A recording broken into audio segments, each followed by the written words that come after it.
Bonsoir. Donc, je vais vous parler d'un projet qui s'appelle Carboscory 2, puisqu'il y a eu Carboscory 1, et qui s'intéresse, qui est un projet de développement qui relève du développement technologique et qui s'intéresse à la valorisation conjointe du CO2 et des scories de Nouvelle-Calédonie. Donc, c'est une approche qui est un petit peu différente de ce qu'on vient de voir jusqu'à présent, puisqu'on a parlé d'atténuation et d'atténuation et d'adaptation. Et donc là, on va parler d'une chose qui vient compléter un petit peu ce panel-là. Juste avant de parler du projet vraiment, je voulais vous présenter très rapidement le CNRT pour ceux qui ne le connaîtraient pas. Donc le CNRT, c'est le Centre national de recherche technologique. C'est un groupement d'intérêt public donc qui fonctionne comme une agence qui finance des programmes de recherche, des recherches qui sont plus ou moins appliquées, voire de développement technologique, sur le secteur minier en Nouvelle-Calédonie, donc le secteur minier pris au sens large, qui relève aussi bien de la technologie que de l'environnement, que de l'impact de la mine sur la société calédonienne et les communautés locales en particulier. Donc le CNRT finance ses programmes de recherche sur ce secteur minier avec deux grands objectifs. Le premier, c'est d'améliorer la connaissance sur la ressource minière elle-même, donc le nickel, mais aussi le cobalt ou le scandium ou d'autres minéraux qui pourraient apparaître comme intéressants, dans l'objectif d'améliorer la compétitivité des entreprises minières de Nouvelle-Calédonie. Et le deuxième objectif, qui est tout aussi fort que le premier, c'est de réduire autant que possible les impacts sur l'environnement naturel et sur l'environnement humain également. Donc, au sein du CNRT, on regroupe des acteurs qui sont également des financeurs qui sont très différents, donc qui sont à la fois publics et à la fois privés.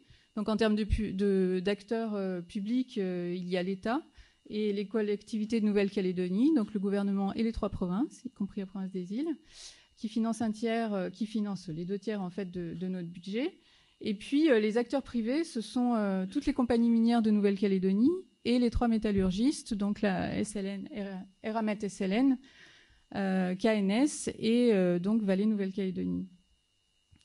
Et puis, comme les membres, d'autres membres du CNRT sont 5 organismes de recherche qui sont locaux, tels que l'université en particulier, mais aussi l'IRD, l'IFREMER, le BRGM et l'IAC, donc qui font partie qui sont membres à part entière du CNRT. Donc tous ces acteurs décident de programmes de recherche qui sont mis en œuvre donc sur des thématiques émergentes en Nouvelle-Calédonie, avec une vision autant que possible appliquée pour faire bouger les choses sur le terrain et améliorer donc les pratiques de façon à remplir nos 2 objectifs.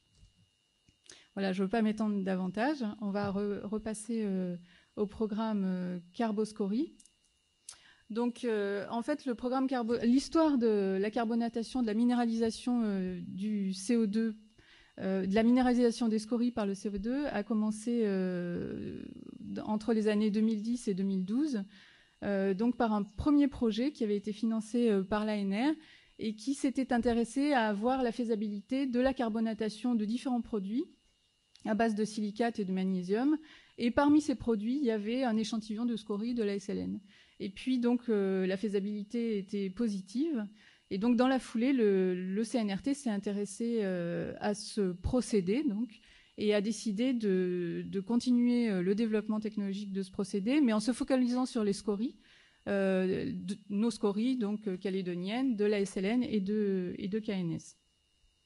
Donc, on a continué à travailler sur ce procédé et donc on est arrivé à lever des verrous technologiques qui faisaient de ce projet quelque chose d'assez prometteur.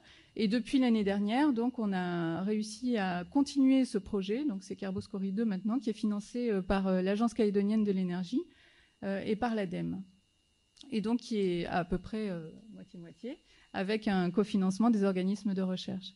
Donc ce projet est réalisé par des organismes de recherche qui sont essentiellement à Toulouse, donc le laboratoire de génie chimique de Toulouse et le laboratoire des matériaux et de la durabilité des constructions de Toulouse, le BRGM également, et puis d'autres partenaires qui vont s'intéresser à l'analyse du cycle de vie.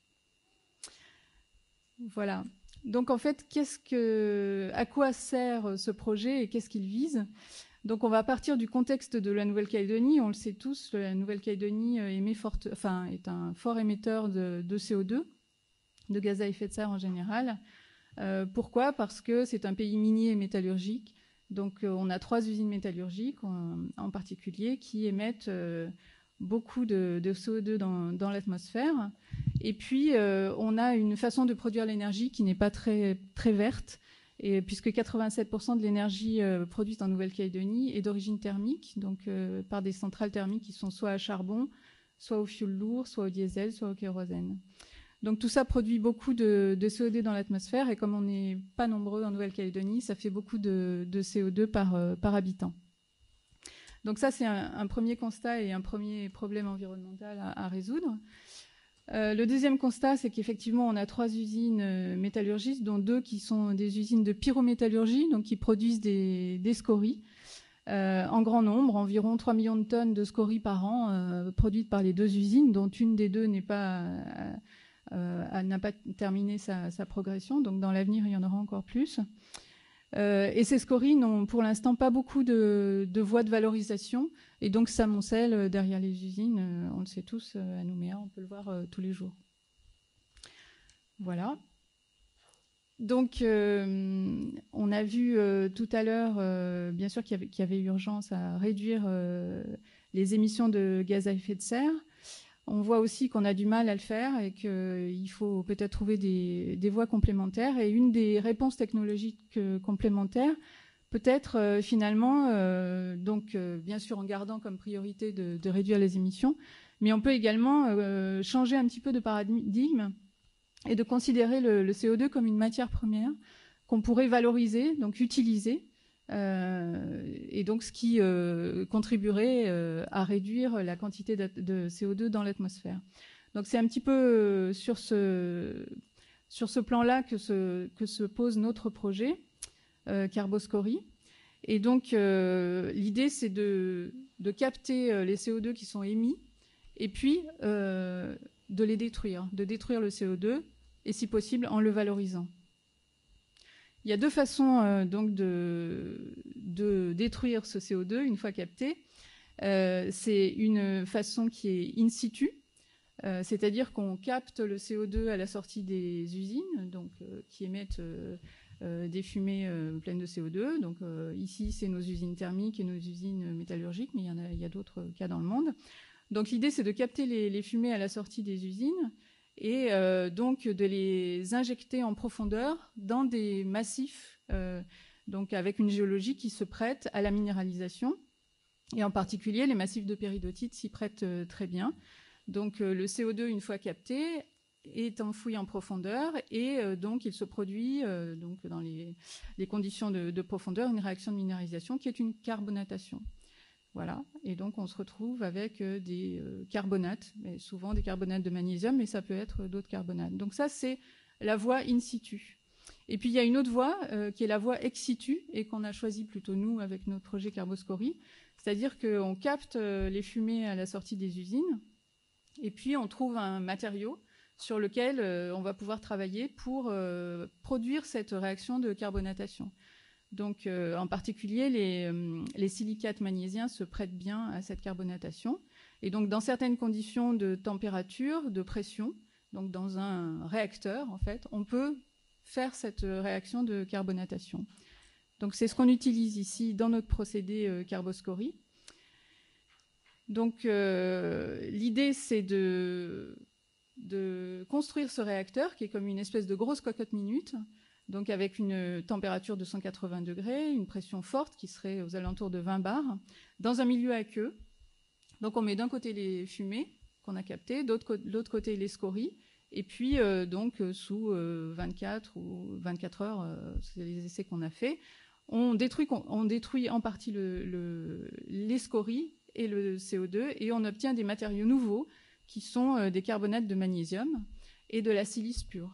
Donc c'est ce procédé qu'on a commencé à travailler, qu'on continue à travailler, en essayant de lever l'ensemble des verrous technologiques qui nous bloquaient jusqu'à présent pour avoir un rendement de carbonatation qui soit bon.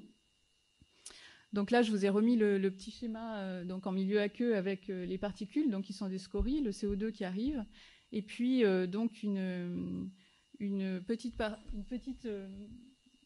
scorie, en fait, qui petit à petit va dans ce milieu à haute pression de température se détruire au contact du CO2 dans l'eau, donc qui est un milieu acide du coup, et qui va produire des carbonates de magnésium d'un côté et puis de la silice de l'autre. Donc un des verrous qu'on a levé notamment durant le projet Carboscorie 1, c'était que petit à petit, autour de chacun des grains de scorie, on avait une gangue de carbonate de magnésium qui se créait et ça nous empêchait d'aller jusqu'au cœur du grain.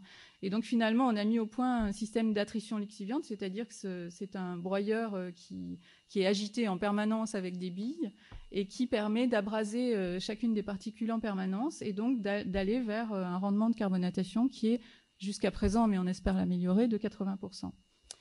Voilà, donc ce procédé a été plus ou moins mis au point pendant Carboscorie 1 et dans le nouveau projet qu'on est en train de mener, on va essayer de l'optimiser, c'est-à-dire qu'il y a certaines voies qu'on veut optimiser, notamment travailler avec de l'eau de mer au lieu d'eau douce, donc ce qui est important pour la ressource en eau. Travailler avec des fumées diluées, c'est-à-dire que jusqu'à présent, on a fait les essais avec du CO2 pur, donc on veut travailler avec des fumées diluées directement captées à la sortie des usines, et puis essayer de descendre la température et la pression de façon à gagner gagner en énergie. Voilà, donc ça c'est l'aspect technologique du projet. Et ensuite, la deuxième partie importante de notre projet, c'est de trouver les meilleures voies de valorisation possibles pour les produits qui vont être produits qui vont être à la sortie du réacteur, donc qui sont a priori de la silice et des carbonates de magnésium. Et donc jusqu'à présent, on avait plutôt visé le secteur de la construction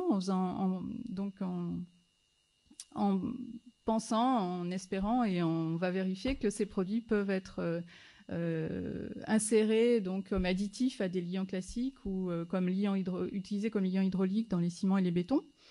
On est certain qu'il y aura d'autres voies de valorisation possibles et on est en train de travailler, donc c'est le travail en particulier du laboratoire des matériaux et de la durabilité des constructions, pour trouver les meilleures voies de valorisation possibles et les plus économiques et économiquement rentables. Parce qu'on pense fortement que si on n'arrive pas à donner une valeur économique à ces produits, on n'y arrivera pas à valoriser ce procédé et à le faire entrer en fait dans la chaîne industrielle, puisque l'idée c'est de le mettre à côté de l'usine finalement et de le faire rentrer dans le process de la métallurgie de façon à part entière.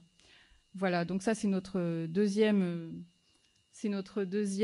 volet du projet. Et le troisième volet du projet, c'est de réaliser simultanément et de façon interactive une analyse du cycle de vie de toute la chaîne du procédé pour en fait trouver le procédé qui soit le moins impactant environnementalement, puisque notre idée c'est de ne pas créer des impacts environnementaux supplémentaires. Et donc l'analyse du cycle de vie, c'est une analyse environnementale et économique de chacune des étapes du projet. Et donc on va vraiment travailler en interaction avec les gens qui travaillent sur l'analyse du cycle de vie pour adapter et faire en sorte que le projet soit le plus calé possible par rapport à l'environnement et aussi par rapport au contexte local, puisque c'est un vrai projet territorial. Et donc pour finir un petit peu les bilans matière et énergie, donc le potentiel de carbonatation du procédé est pour l'instant de 50 à 70% en termes de rendement de carbonatation. On espère aller beaucoup plus loin. En réalité, si les flux de CO2 des usines sont un petit peu plus forts que les scories produites, et donc avec le flux de scories produites actuellement, on pourrait éliminer 30 à 50% des émissions de CO2 de nos usines, ce qui fait à peu près 15 à 25% des émissions de CO2 de la Nouvelle-Calédonie, ce qui n'est pas rien. Donc en même temps, on adresse les problèmes de valorisation de la scorie, et puis potentiellement d'autres produits à base de silicate de magnésium. Et on a quand même vérifié le bilan CO2 de notre projet dans le projet précédent, et qui est largement positif, puisque on produit à peu près 45 kg de CO2 pour faire marcher ce réacteur par tonne de CO2 piégé et donc détruit. Voilà. Donc on est très enthousiaste. C'est la conclusion. Merci. Merci beaucoup.